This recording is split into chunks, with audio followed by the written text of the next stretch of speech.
started working with Raw Living Foods about 23 years ago. Okay. When pretty much there wasn't anything out there like that.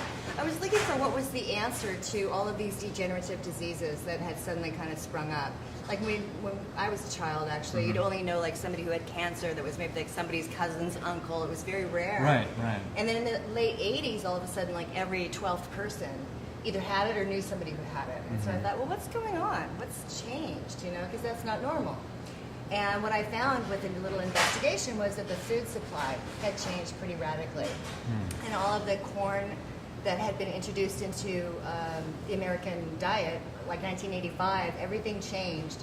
All of the junk food moved from cane sugar to high fructose corn syrup.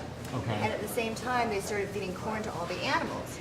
Well, a cow has 6 stomachs. If you feed it corn, it gets very sick. So it needs antibiotics and growth steroids and hormones, which feeds the pharmaceutical industry incredibly, right? So it's a very political decision, and we're all paying the repercussions of it, you know, those are the prices right now. So the answer, the solution, is to return to what we have always known as good, right? The heirloom foods, the fresh raw fruits and vegetables, things you would pull out of a garden and you'd recognize, you know.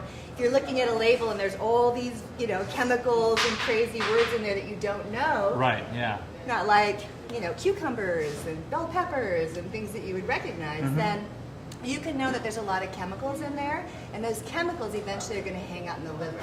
So my program very specifically is to drench the body with nutrient and actually to do some tissue cleansing programs. So my signature Life Food 14-day fast that cleans out the liver and the gallbladder and gets rid of tons of bile stones and adhesions and all those heavy metals and chemicals that would be hanging out in there until the body has the opportunity to release them. And in my world, the body is a perfect self-correcting mechanism. So if you're not well, it's because there's not enough nutrient and too many toxins. Very simple equation. I don't care what the disease is, that's how I approach it, and I've been really successful.